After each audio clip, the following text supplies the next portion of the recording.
Hey, this is a Patreon sample episode. All the details of where these clips came from is right in the details of the episode. Listen and subscribe.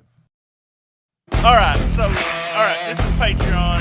I'll make it quick. I know I don't want you to get on a coughing fit here. Yeah, you're Um, good. um, I see you now since they did all the changes of the arena. I see you kind of sitting in the top left corner. Yeah, Yeah, left corner of the yeah, screen. Right. yeah. Yeah. So tell me what changed there. Why are you there instead of? I mean, what are you doing there? Are you? I kind of see you with the headset sometimes. Are you actually doing some announcing, or what are you doing?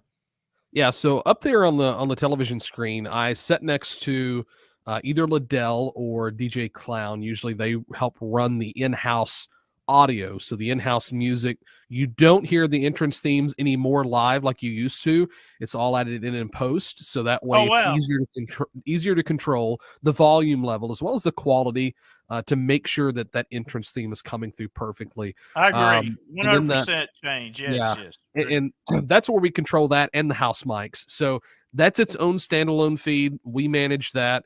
I wear the headset because I'm in constant communication with Neil. Either, hey, this is the cue for this music, or maybe I see a shot that Neil doesn't see because he's backstage, doesn't really have all the visibility. And even just kind of talking through the next segments and talking through the current match.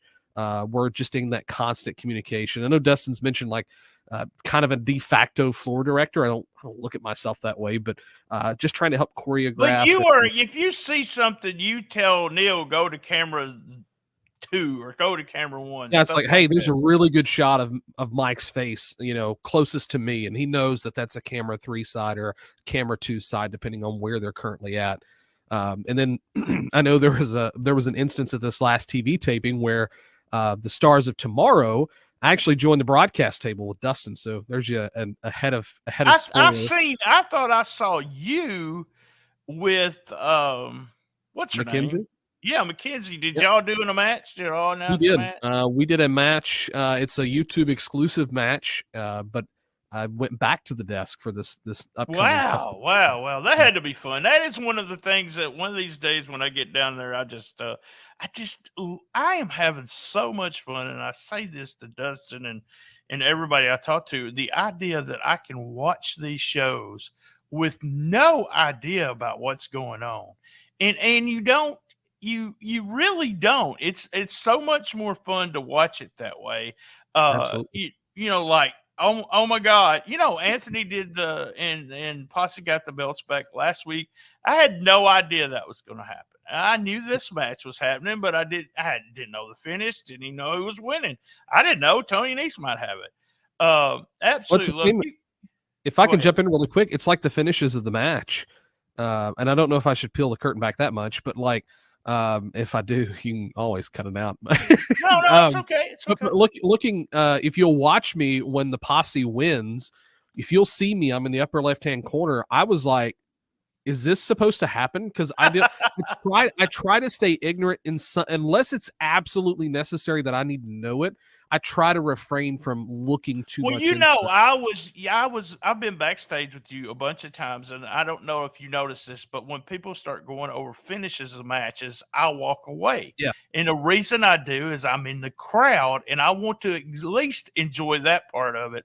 Whether it's a good match or a bad yeah, match, I don't want to know the finish. And it's one of those I've always been like that when it comes to wrestling, except, it's like the WWE for many years, all I've done is read spoilers. And if it sounds like it's really good, then I go and watch it.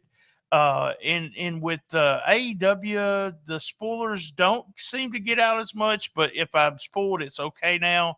But with this show, it is really one of those things where I'm being able to go back as I was as a kid watching Memphis wrestling, get excited every time we get to sit down and watch it. And it's just, I don't know. I know most people are going to say, oh, BT's just full of shit and he's just a big mark. So, but it well, is. It feels that way. It really feels good not to know the finish. We was talking about Mike Anthony, and I've talked about seeing him on YouTube. And you've I think you talked about this last time you were on here, but if you didn't hear the last time Terrence was on here, you and I both have been fans or friends or whatever you want to say of Mike Anthony since almost the first week. And I always thought that him and I'm my mind's saying Jonathan Holt, kayfabe. I can't even Action think Jackson, of Action Jackson. John Oh my Allen, God, John Omari. I can't believe I can't think of. But when I saw those two guys, I always thought these guys are really good. They got a lot of potential. But I never. I want to say this. I never thought them two guys would be that good. They both are that good. They complement each other really well. They're a great tag team. I don't know I don't know why we don't have them as a tag team, but it might be travel and money, and he's got his own thing he's doing. But Mike is just, I don't know. This match really, without saying it, I tell everybody this. When you get to a certain stage, you cannot get better unless you wrestle someone better. And Anthony Mike needs to do that. He needs to get out and more and more and more. He was top notch in there with Tony and all day so good. God. Yeah. That you couldn't have, I don't think there could have been a better booked match for that scenario than what there was. And nothing against Dustin's booking ability, but that was the definite end, a great end to that story. At least for how it's set in that specific moment. But I want to mention about Mike Anthony and talking about his tag team with Action Jackson, or John Omari, I think is what he goes by, and the OMGs. Yeah, and I look back at some of the matches they've had, and they've been phenomenal as a tag team, but really as a singles competitor. I mentioned the Zay Washington match. I want anybody listening to go back and watch that match and watch the facial reactions of Mike, the body language. He selflessly went out there and just put on an amazing match, and it made Zay look so good as well. And that's what in terms of doing the tango in the ring, that was phenomenal. That's his job now too. I talked to Austin Lane about this, and I feel that's part of Mike Anthony too. He's over. Austin Lane's over. Your job now is not getting yourself over. It's getting other people over. And that they're really good at doing that. By the way, Spooktacular is going to be filmed Sunday. This is for Patreon only. So just listen. It will be filmed Sunday, but Dustin told me today that it'll have to be turned around because it's for the 29th, which is next Saturday. Boy, that's gonna be rough. Yeah, and then the next two Saturdays after that is the two Stars of Tomorrow show. Then we'll have some other shows for the Spooktacular, but the Spooktacular show is going to be filmed, and he's going to have 3 days to work on it. So it should be fun to see what happens. You mentioned Neil. Let's talk about Neil. Is Neil like one of those guys that is just, even though he is behind the scenes, he's just, I hate to say underrated, because anyone that's worked with him will not say that. But also with EPW, I don't know if you follow that, but you see what the crowds, they draw good. They still draw. They got to a really bad spot until Neil came in. What does Neil do for Memphis Wrestling? What do you think Neil's doing different to make EPW? So I think a lot of the lessons, it's a two-part question. So with Memphis Wrestling, Neil plays an important part. And, once the show starts, the guys in the back know you leave Neil alone, because if you want to look good on TV, you got to leave him alone or he's going to miss a shot. And if he misses a shot, then you'll have to blame whoever decided to disrupt Neil in his zone that he's in, because the director's seat where the monitors and the switchboard is in the locker room. So a lot of people don't know what that locker room looks like, but it's easily available or easily accessible. But he's always talking to the camera guys. He's always kind of walking through. He joins us in the production meetings. He always adds, valuable input, in which Dustin's always good about listening first and then adding his input afterwards. So he's allowing us to give that feedback and ideas. before he gives his own, just to kind of see if we're all on the same page or if he needs to tweak it or align with somebody else's. But he's taken a lot of those lessons learned through Memphis Wrestling and applying that to EPW. And I've seen some of the shows, especially from the production value. I see a lot of good mirroring. It's not carbon copied, but it's a lot of good mirroring in terms Well, that's of. going to be the same thing. Your style of doing videos, Yeah. it gets to where, and you mentioned this before we came on. You can tell. We'll just tell everybody on. Sure. You did the posse when you've done the Mike Anthony videos, but you get a style. I think the thing that Neil has done in drawing the fans there in EPW, a place in Boonville has been there for God. It was there. It was drawn pretty well when I was doing my website, but he's been able to do that too. He really, honestly, I think I think a lot of people know Neil from Boonville and they know he's part of the show.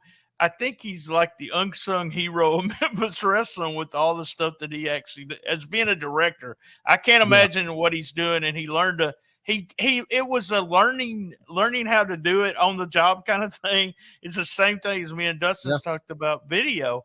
I've never done a video in my life until Dustin said, I'm just not going to have time to do these videos. And I said, no, I'm getting these videos are helping my exposure. And so I taught myself how to do them. And he taught himself, when to be able to do it. And then you get to listen and touch up and everything. So it's fun. And I talked to him a little bit today about, I have to remind him of this, and and it's not like I'm telling him what to do, but eventually he's going to have to give more stuff to other people. If they start making more money, he can use a little bit of that extra money to give the director or give, Terrence Ward to produce the show. But he does love that hands-on and he knows what's going on. He mentioned to me that the All Day thing, and then Tony Nese, all of that really wasn't what it was supposed to be. So it's really fun to hear things like that because it was going to be All Day and Anthony.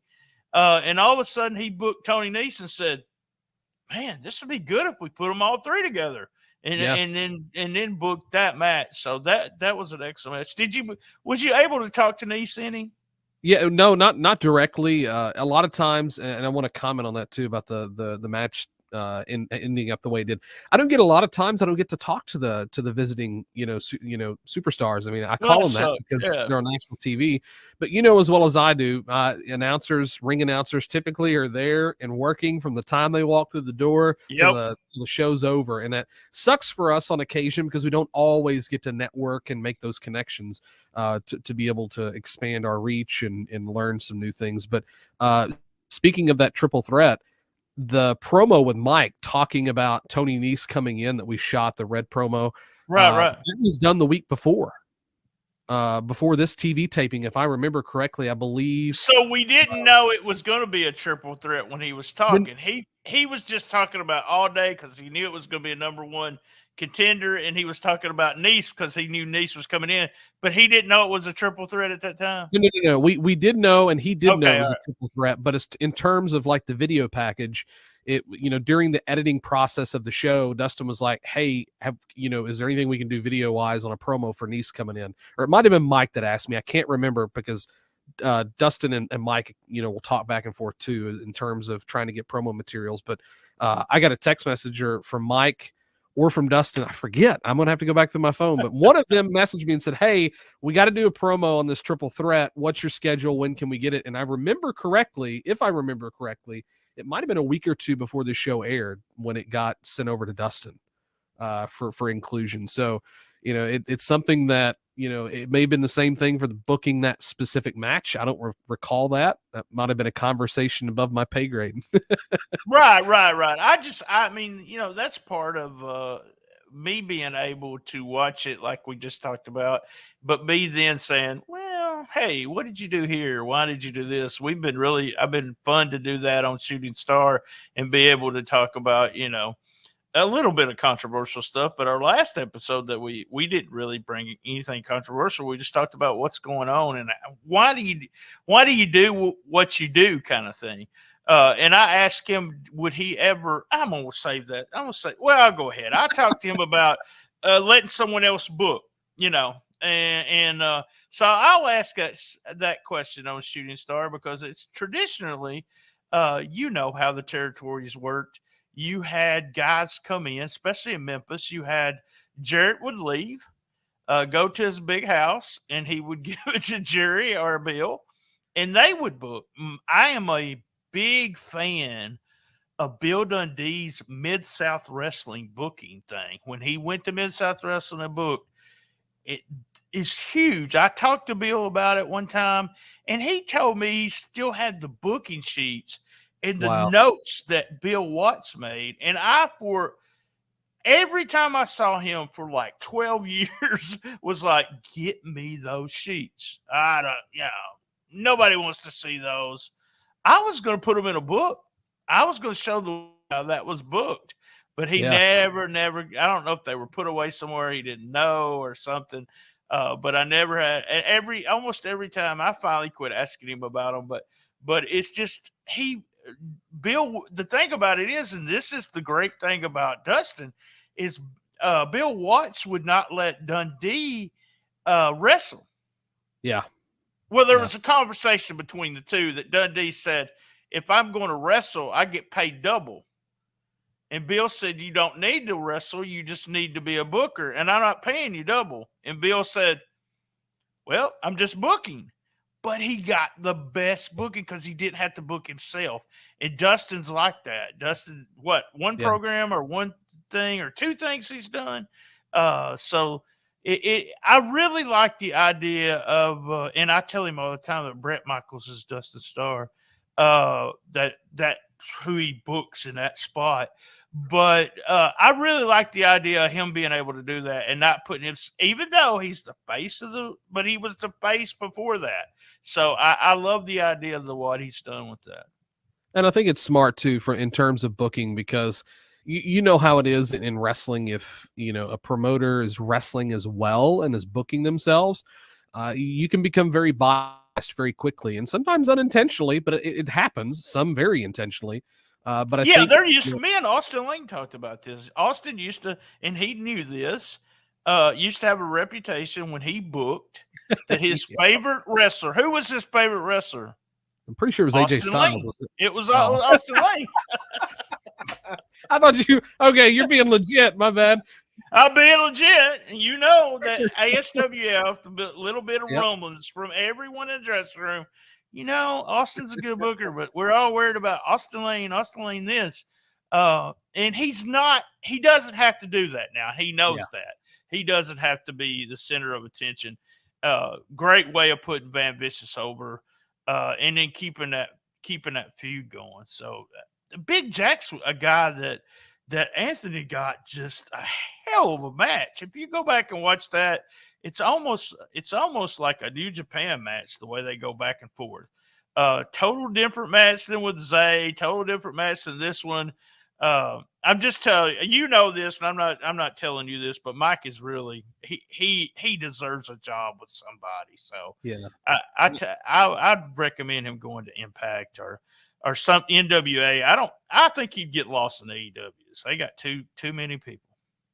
I think I would definitely enjoy seeing him at least get a tryout, if not a tryout, at least getting to work a match, a true match, not a squash match, but a good match on WWE television as a filler match, or even before, maybe as a dark match, for entertainment. For I wouldn't mind seeing him with NXT if he was brought. Absolutely. The only thing with him is his age when it comes to NXT. They sometimes will not hire, not that he's old like me, but he is an older wrestler.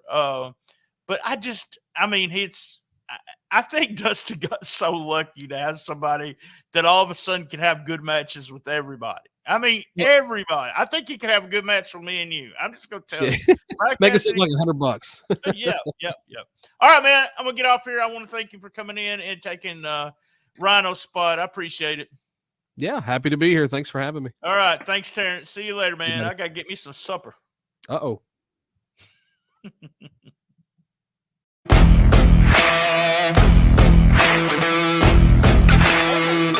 Bring drumsticks. Either these or the ice cream kind, because I love drumsticks. Good God.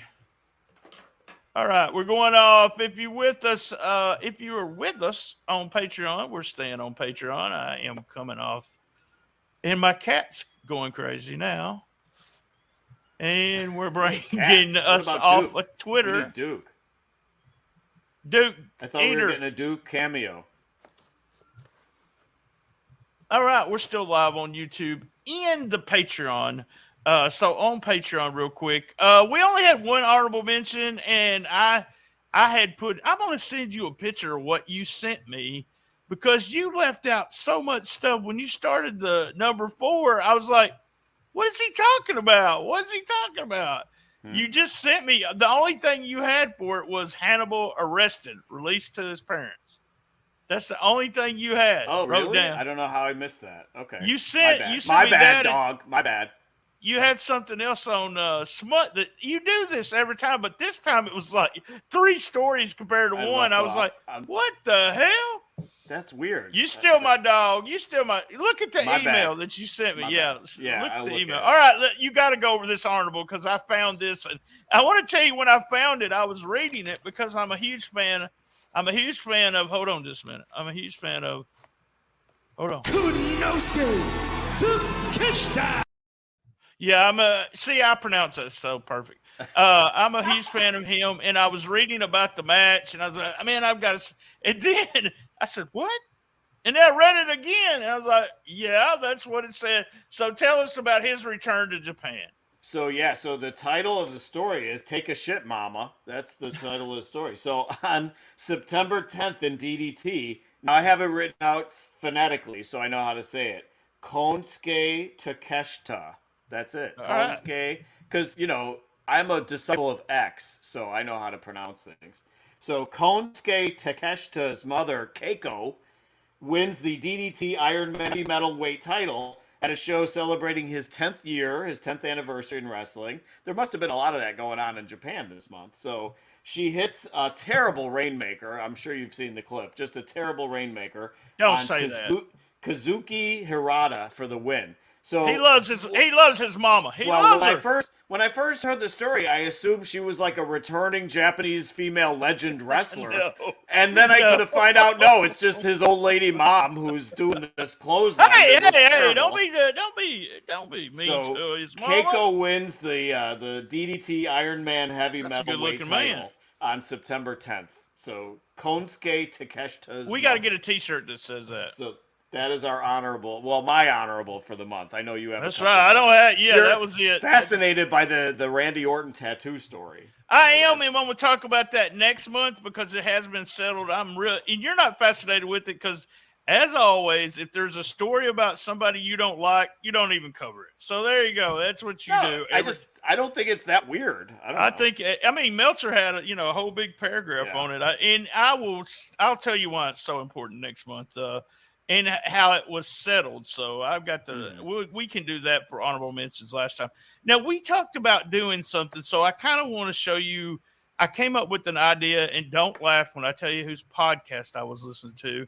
And I cannot explain to you why I listened to it because, number one, I'm not a NASCAR fan, okay? Mm-hmm. But I listened to clips from Dale Jr.'s podcast. I don't know why. For some reason, I find him fascinating. He does a thing called Behind the Tweets, where he brings a tweet up and he explains what was going on at the moment and what it means. I've talked to you about, I wanted to bring you on and talk about some of your tweets. So we're going to do a feature. That's right.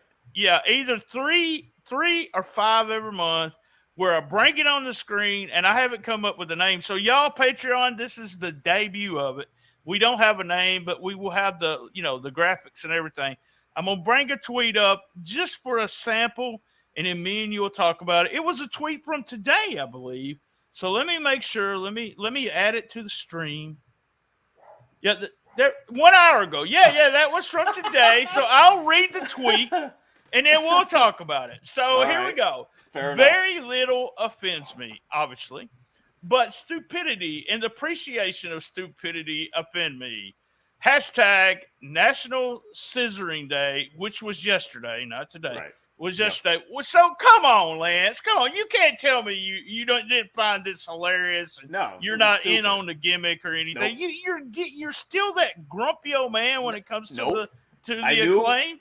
I knew I was going to get accused of that. So what I say is, I laugh at things that are funny. I want That's my hilarious. comedy to be funny. It's I don't hilarious. find that amusing. I don't Everybody find it amusing. does, but you're sitting over there going, "Don't y'all No, talk I about like- that scissoring." When MJF does an interview and MJF does a promo, it's hysterical. And he's a great quality He does the talker, same one of the kind of greatest stuff. talkers of all time. But it's not as juvenile as this, you know. Love this, it. Absolutely love it. They're so over scissoring- because of this stuff. Yeah, it is. You're right. It is, and they're going to sell a boatload of T-shirts. And I've said before, I love Bowens. I think Bowens is a great talent. I can't wait till they split him up and Bowens gets to be a single superstar. I think It'll be a long time unless It- they get really stupid Yeah. because they're so over right now. you're right. I Yeah, love you're right. I love it that they've got so over with everybody. And this is, don't get me wrong. I don't think I'm not saying it's not stupid and silly and childish and whatever, but I love it because it's so fucking over. You know, I love stuff like that. Even with Enzo and Big Cass, I love those guys for a little, until I got tired of it. But it's just because they were so over in the whole thing. I was shocked because I know you don't. I don't read the stuff about the Dynamite or the Dynamite Spoilers. anymore. I'll read parts of it after. Okay. I don't. If I'm not watching the whole show, reading it, and then once it was just you and Frank Carr, I think. So I. There have There been was times. Other person, but when I saw this, I was like, dude, come on. You haven't come around to see how funny these guys are No. and how this is like No, this is because so over. Caster's bit is the same shit over and over again. It's like, how dirty can That's get? what wrestling is. That's what wrestling is. John Cena had the same bit over How many and over. how many balls references can he make? How many Love it. blowjob references can he make? Love it. Scissoring so itself. funny. I can't believe they're getting away with that on national TV. I mean, Oh, for it's- the little kid, like the AJ or the what's her face, the Izzy, to ask mom, what's scissoring? I can't wait to hear the explanation. I love it. I love So- it. Behind the tweets, we're not going to steal Dale Jr.'s name, but we'll call it something else.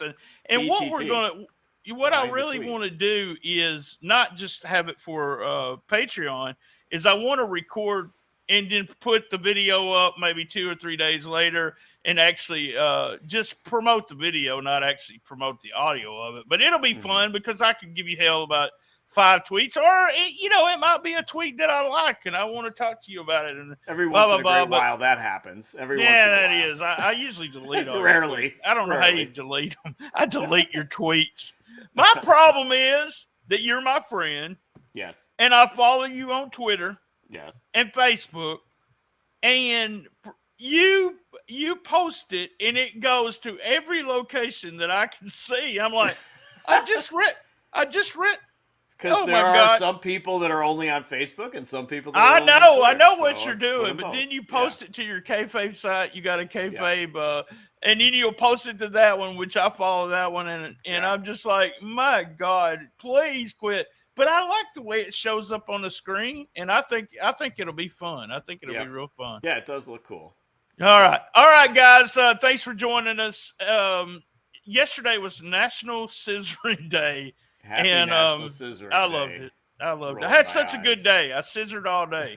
I don't think I know what it means. Look. Do you want me Wait. to have Izzy explain to you what scissoring is? Oh, that just sounds creepy, man. Or, Sounds yeah. creepy.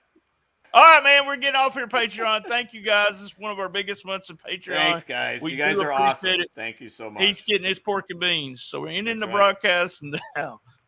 Maybe if I could push the button.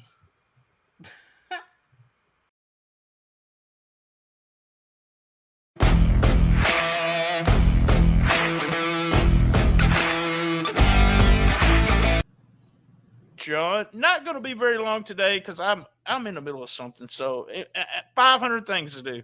But I want to ask you, did you go to the Spooktacular? I did not. Man, you're I not was going sick. to. It makes it better for us, Yeah. because you get to see it as it happens. Like I do. Right. I really like that. But let me tell you what they did. So, Patreon, y'all listening to this? We talked a little bit about it last week, but today's show, this Saturday show, was filmed Sunday. This never happens. They filmed it Sunday. Right. I was wondering. I was like, whoa, I wasn't expecting this when Right, That- right. that was crazy. Yeah, the turnaround, Dustin said he's got to have it done by Wednesday. This is kind of inside baseball, as they call it. Yeah, I didn't want to say too much myself. Yeah, I just go ahead. I mean, it's on Patreon. It's kind of stuff that they like hearing. And so he had to produce it, get it ready by Wednesday. So we got that spectacular show. Then we got 2 Stars of Tomorrow show that was taped. And then we'll have 2 shows Oh, wow. that was filmed Sunday, but will not air until after, which is part of the spectacular, but I don't think they'll be calling it spectacular after that. So I don't Right. know how they keep their stuff together. I asked him that. I think I asked him that on the last Shooting Star. I was like, man, do you have a map or something? What the hell are you doing? It would seem Organized. I would have to have one. I'd have to have this big map that said, okay, we recorded this, but it's not airing until this day, and blah blah blah. With the pins and the string. Yeah. I asked him. I said, how much in advance do you have everything planned? And I texted him that because I was planning November. I planned November and December kind of together about how many episodes we're going to do because they're holiday months and we don't do a lot of episodes. So I was like, because me and you did we picked the wrestler of the year, MVP, blah, blah, blah, Right. last year, and we did an episode, and I plan on doing that. And I said, how far do you plan in advance? And before I could say about the wrestler maker, he goes, well, I know who I got booked in December. And I'm like, God, I would get I quit doing this. Remember when we first started doing this, I'd say, well, these 3 tapings were first, and then the next, I quit doing it because I was getting so confused. So I thought something else. I talked about Reese the Beast. I thought it was hilarious that he didn't last very long. After that, they started hitting that mat and everything. He was done, buddy. He goes up. He's out. I was probably 5 years old. I don't usually say this is my first wrestling. I usually say it's when I was 10, but I was 5, and my uncle had me on his shoulders like this so that I could see into the ring, and they started bleeding, buddy. I started crying. I was done with that. Wow. Take me home. Well, that was you were there live on the shoulders. They're live at 5. DJ, I didn't go to my first wrestling show until I was 25. Oh, wow. Yeah. 25, 30. It was in 78. So I was, I'm wrong. I was 12. It's when my mom took me to the first wrestling live event. We went with, that I counted as the first time. We went with my neighbors across the street, which was my uncle. And my uncle and my daddy always went out on Friday nights drinking their beer and playing their cards because that's what they did. And so the mamas decided they were going to do something. And I guess my mama, I hope she's okay with it because she started something. But I was from here to about 5 or 6 feet from the ring for my first matches. And I tell the story. I've told the story 100 times, but on this podcast, but I knew something wasn't right. I knew something wasn't on the up and up because I could see, the punches weren't really, but I was a fan. I didn't become a fan until right then. So it was almost like I knew it wasn't no one's going to spoil this for me. I'm still going to have a fun time and I'm still going to enjoy it. And there was a wrestler called the Kisser, and it was Wayne Ferris, the Honky Tonk Man. And Jerry Lawler had put makeup of all 4 KISS members on his face that night. And he scared the shit out of me, man. They came right up on me. And I was like, I never expected the wrestlers to get so close, But Right. that's what they did in spot shows, bring people to the Coliseum and bring people back to the spot shows. But I've seen many matches. It was in Blythe, Arkansas. And then when I went to college, it was over here in Jonesboro. I started going to wrestling at the, God, what is that? Earl Bell Community Center. And I went a lot. And so I was 20, I guess I was 21 when I started college over here, because I had done community service. And then I went community college. Yeah, I did community service because I had an illegal no. But I went to wrestling a lot. But, if I haven't been a lot in my later years. I got where I just don't like getting out. When I was doing the website, I did it a lot.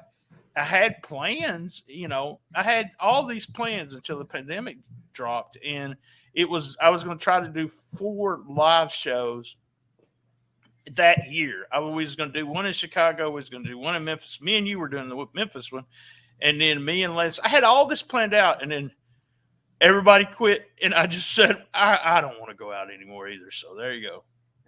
You still got me, buddy. Oh, I know. I still got Lance and Memphis too. So, but it kind of, I'll probably get the plans up again and try to do. I know we did one. I consider the banquet part of like a live show we did. But I would like to do. In my mind, I would really like to do something where in this area, they pay us X amount of money, and me and you come, set it up, watch the wrestling, do kind of a live podcast, and then put it out when we get back. Put it on Twitch and everything. Get the numbers up. Yeah. Viewership and That's what exposure. we want to do. But I want it to be special. So that's kind of why I was hinting on the Patreon thing, where a Patreon pays X amount of money to have us come, sit with them or whatever we want to do. So I'm excited. I'm excited about doing something new next year. I've already started. I haven't started releasing anything, but started kind of working on Reels and TikTok and stuff like that. I got a friend who did a TikTok, and he had his podcast. I mean, we got a great big audience, but it never hurts to have another 3,000 people listening. I mean, I'll take that. But they had a really good TikTok that went viral, and then it equaled to podcast listens. So. Oh, wow. That's what's happened with us, though. I mean, being on Memphis television and doing stuff on YouTube equals, even though those numbers, we do 500 maybe views a week with all our videos. And then, but it's increased everything on the other side. So I hope TikTok and I don't ever talk numbers. So y'all, kayfabe. So let me ask you a question. If I rewatch our podcast on Twitch live on Saturdays and I watch it on Twitch, would those numbers count for you? Yes. All I have to do is have your address, the web address of Twitch. Remember when we were watching it, we were doing it together? Right. I gave that to my sponsors. So hell, do it, man. And then I'll just, if you do it, let me know. I'll just go to the page and get the numbers, because I can do that.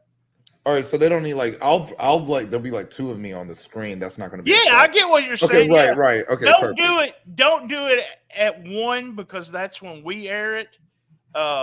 I would do it. So like around 2, you could do it, and then you could say, "Oh, I should have said, yeah, hell yeah, perfect. I should have said this to BT. Right. He kissed my ass." So I told him, I don't know if you got a chance to listen. I said, "JB's not here." He said, "F all y'all."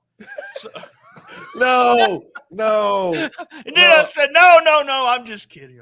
I couldn't be in last week. I just revamped my business, and we were doing a lot of things. I was back and forth and getting. I don't know how to do a lot of this stuff, and my time was taken. Then I got sick. My girl got sick, then I got sick, and it was just that's why I wasn't able to make it to the shows.